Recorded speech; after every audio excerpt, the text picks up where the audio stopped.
Okay, so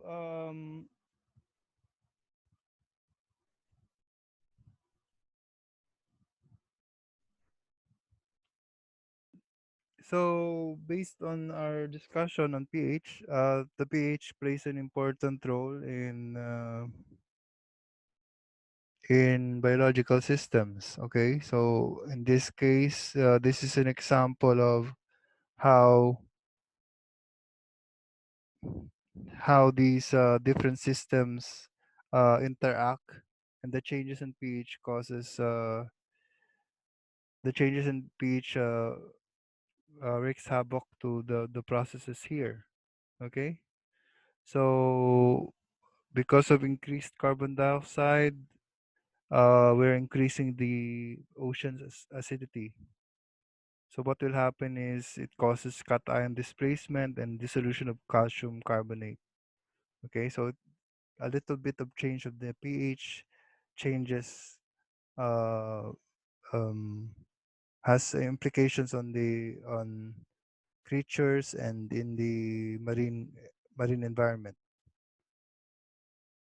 Okay, so if you study what happened here, if you change the pH um, as as you go from the lower pH to the highest pH, there are certain ions that exist.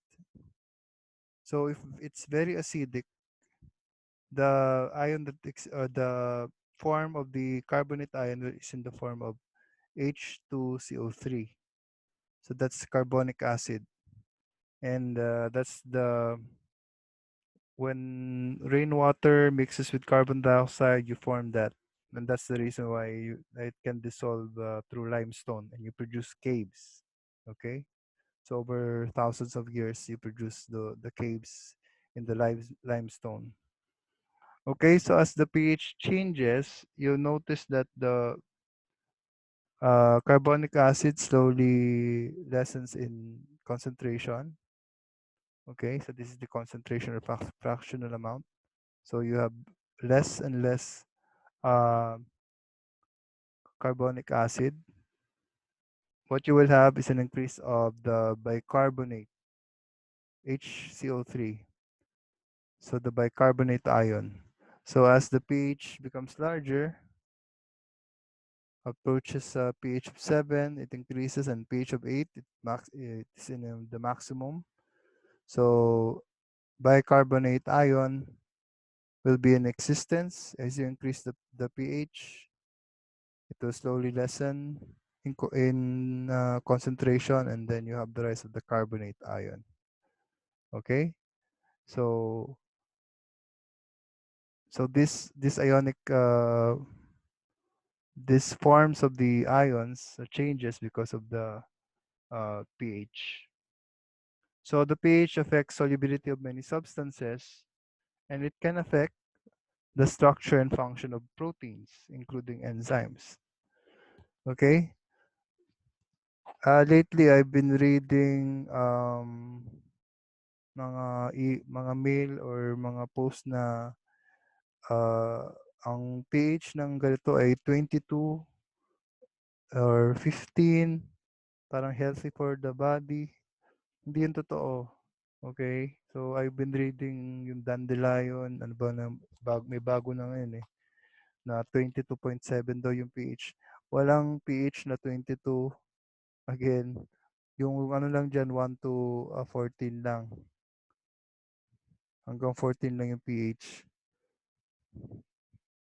So, yeah, you have to understand pH and how it affects structures and functions of most proteins, including enzymes. Wala ring pH ang virus. Okay? Yung environment lang ng virus, pwede siyang mamatay kung masyadong high pH. Pero walang pH mismo yung virus.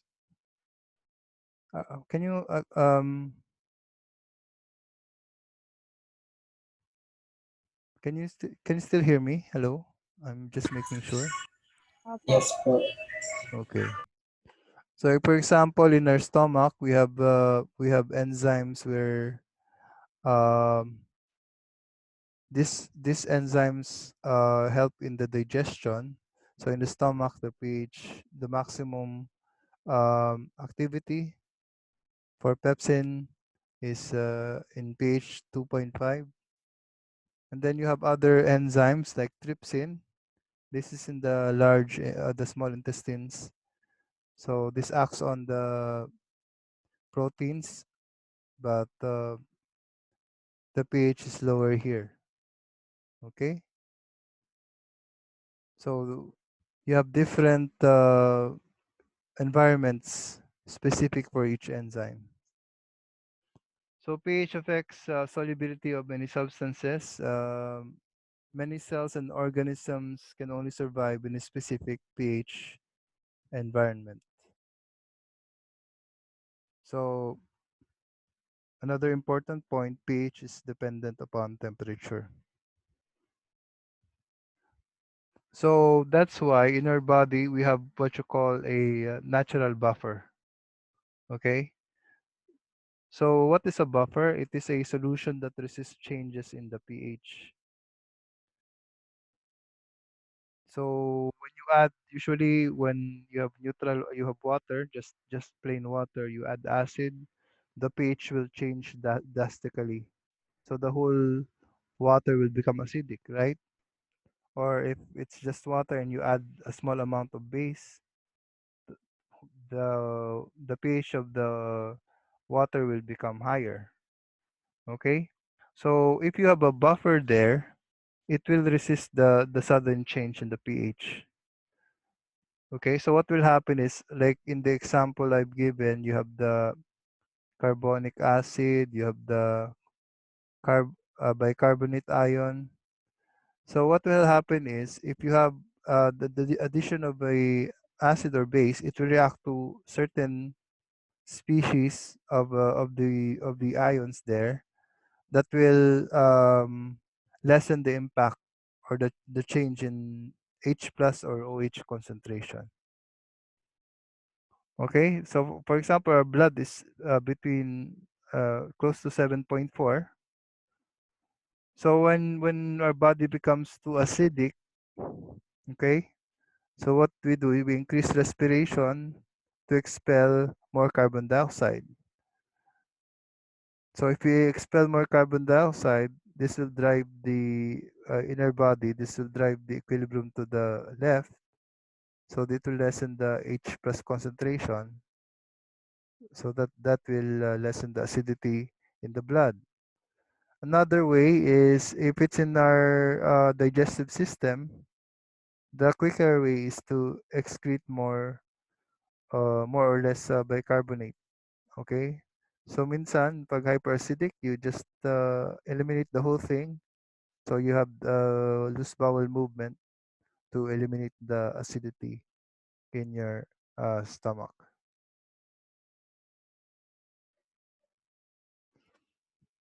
So the definition,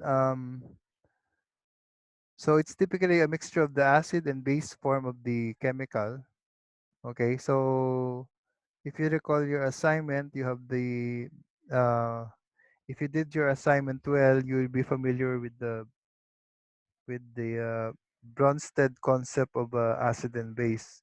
So you have what you call the conjugate base of an acid. So why do we use them?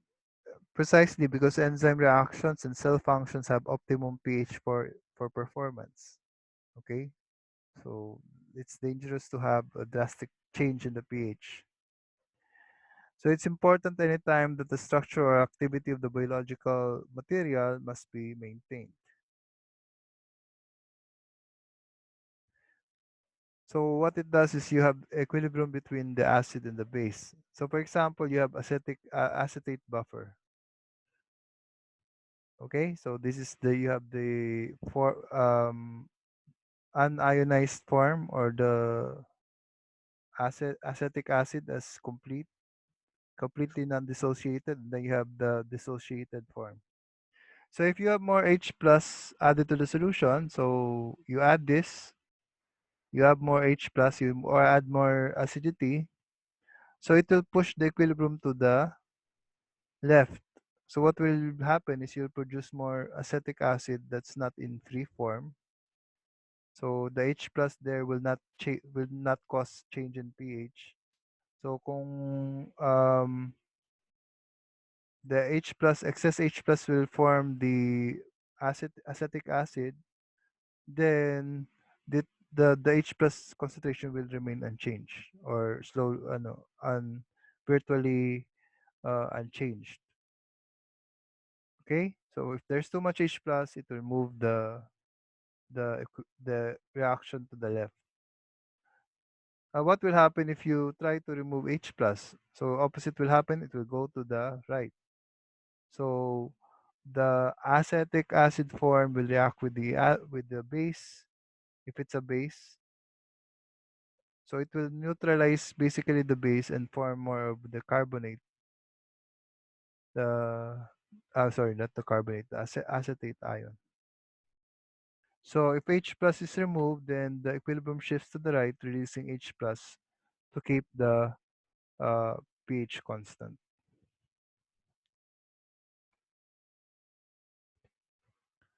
Okay, so if too much H plus is added, the equilibrium is shifted all the way to the left, and there is no longer any more CH3 so COO minus to absorb it. What will happen is you have reached the buffer capacity. Okay, so there's a limit, of course. So if there's no more carbonate, so why do I keep mentioning carbonate? If you don't have any more acetate ion to react with the excess excess acid, then the pH will change that drastically. So there's a breaking point in the buffer. Okay. Okay. So the concept here is the Ka, which is the equilibrium constant of the H plus transfer, also described as the dissociation constant, or in this particular, the acid dissociation constant. So it's a tendency of an acid to dissociate.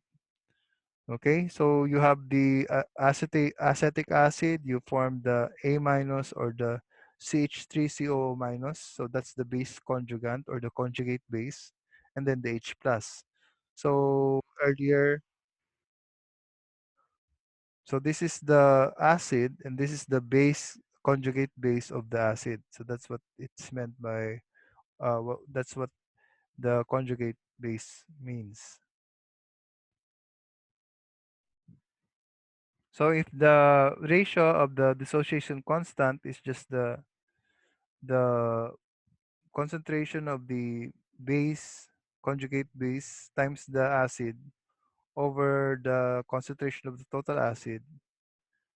o- Okay, so we can use this equation to come up with a very useful buffer equation.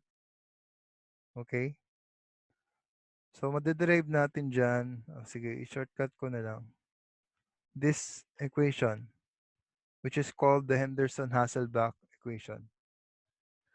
So the pH of the buffer is equal to the equilibrium dissociation constant of the acid plus log of the concentration of the conjugate base over the conjugate acid.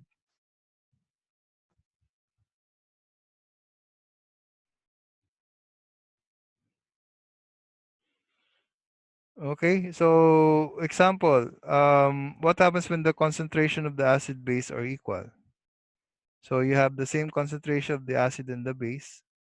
So you have the acetic acid and the acetate buffer. So 1 is to 1. So if it's 1 is to 1, 0.10 divided by 0.10, that's 1 whole. 1. Log base 10 of 1 is just 0. So the pH will be equal to the pKa. Okay? So thus the pH where equal concentration of acids and bases are present in defining the pKa.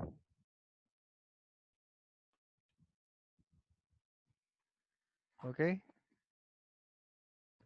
So a buffer works most effectively at pH values that are plus or minus 1 pH unit from the pKa. So that's the buffer range. Okay, so for example, you want your buffer to have a pH of 3. Okay, so it cannot be this one, it cannot be this one. So it should be plus or minus the pKa. So plus 1, it will be 3.15. So we can use this pKa. So based on the equilibrium, the salts that we will be using is H2PO4 and H3PO4. Okay, so based on the speciation of the phosphoric acid. So in acid in acid environments, what you have is the phosphoric and the um, H2PO4 ion. Okay, so there's an equilibrium concentration between them.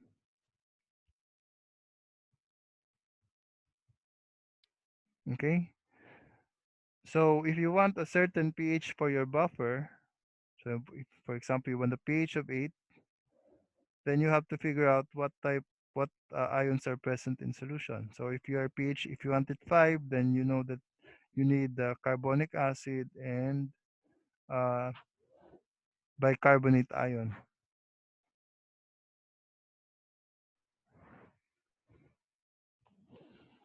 So when you're calculating for the buffer, be sure it covers the pH range that you need. So generally, pKa of an acid is plus or minus pH units. You consult the table for ranges of or pKa values, and be sure it is not toxic to the cell or organisms you're working with, and be sure it would not confound the experiments. Okay. So when you're dealing with experiments, you identify the buffer, the molarity of the buffer, and the pH of the buffer. Okay. So for example, we use zero point 0.5 molar tris buffer at pH 8.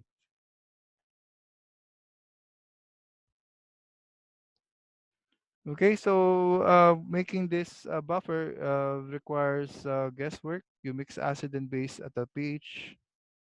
One way is through the guesswork. That's one way. I'm not saying that you should do it using guesswork. So some scientists, instead of calculating for it,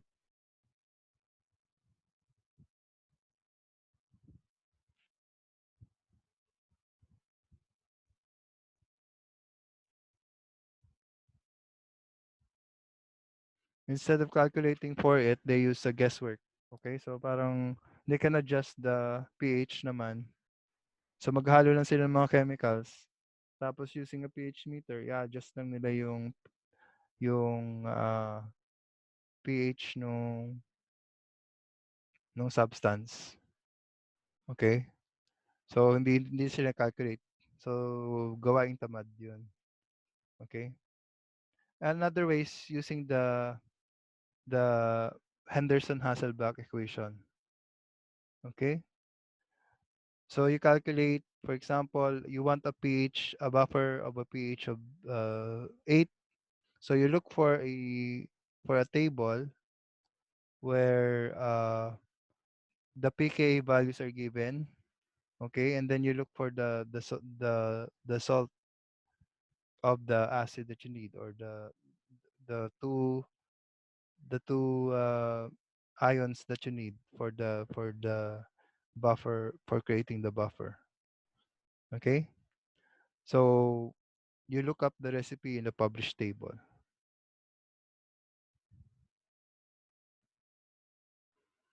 So you look up the pKa for the acid in the table, substitute this and the desired pH into the equation above, and calculate the approximate ratio of the acid and base. Okay, so you look for the pKa that you need, and then the pH that you want your buffer to have.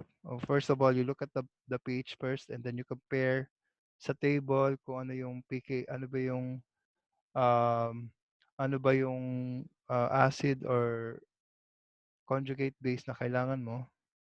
Okay? So it should be plus or minus that of the pKa. Okay, and then you calculate.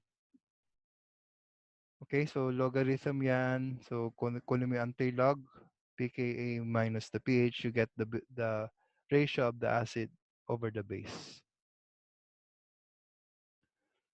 Okay, so for example, if you want to make 500 ml of zero point 0.2 molar acetic buffer, so acetic acid plus sodium acetate, the pH is equal to 4. So, so given dito yung acetic acid at saka sodium acetate, so very easy. If there's a table for the acetic acid and the sodium acetate, then it will give you a pKa, that's 4.8. So 4.8 minus 4.0, you have 0 0.8. So that's 6.3. So the ratio is for the acid and the base should be 6.3.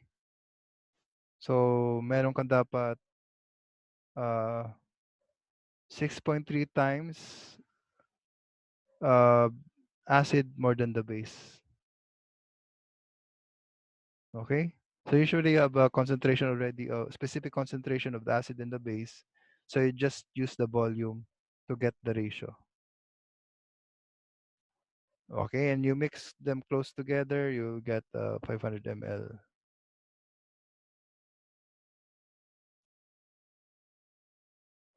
Okay, any questions? So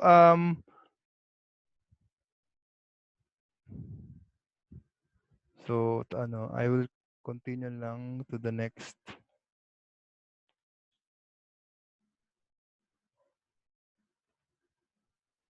Okay, last na to. I have to finish this.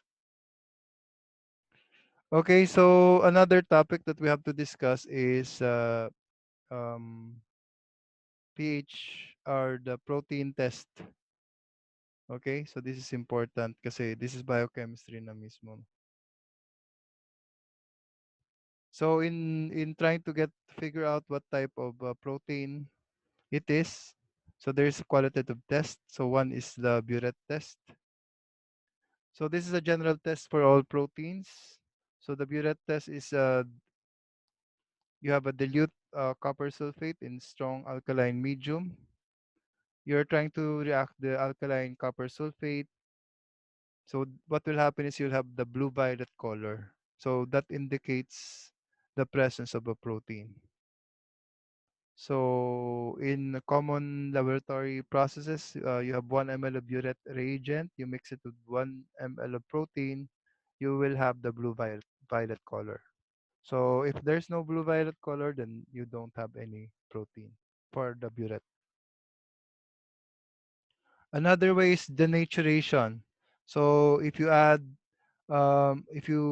heat it up at high temperatures or change the pH, you will precipitate the proteins, and the formation of precipitate will tell you that you have a protein in the solution. Okay, so uh, for example, 3 ml proteins, you put it in a boiling water bath for 10 minutes. So you precipitate the protein. Okay, that's indication that you have a protein in your solution. Another way is to drop hydrochloric acid, and this will produce also the protein precipitate. Okay, another way is to precipitation by heavy metals. So you can add copper, silver, barium, and lead with anionic groups. So this is specific for anionic groups. So if it's negative charge proteins, then you add heavy metals, and then you increase the pH so that it is alkaline. So when proteins are negative charge, the addition of positively charged will neutralize this charge, and the proteins will come out of solution. So it will precipitate because the heavy metal ions will form a complex with the anionic groups. Okay, so at pH greater than 7, negatively charged proteins will react with positively charged heavy metals to form an insoluble metalloprotein. Okay, so in the experiment, heavy metals were added to 2 ml proteins, and then you slowly add 10% NaOH para maging basic, and then that will give you the precipitate. Okay, another way is precipitation of protein by acidic reagent. So adding TCA, picric acid, and tannic acid. So in this case, if the medium has to be acidic so that you have a positive charged proteins. So what will happen is the acidic reagent will cause the protein to precipitate. So you have negatively charged acid, you mix it with positively charged proteins, you form the insoluble salt complex with protein.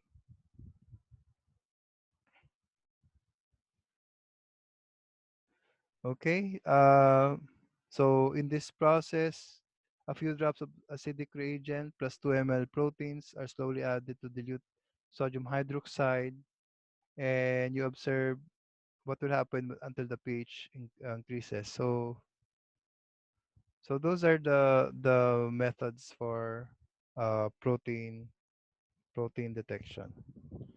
Okay, so guys, what we're going to do, we're going to using the Henderson-Hasselbalch. So by groups again, you're going to try to research uh, uh, what buffer is appropriate for a certain type of pH. Okay, so how many groups are we? Po. Basta po. So you will form groups. I will assign a certain pH to you, and you will do research by giving the composition of the buffer that is needed for that certain pH. Hello? Hello guys, are you there? Opo, sir. Yes po. So yung groupings nyo dati, can you form the groups again and then you research the the buffer. You research what buffer is can be made at a certain pH. Okay? So Okay. I will end this recording kasi again. Okay, I have 2 minutes left. How will we group yourselves?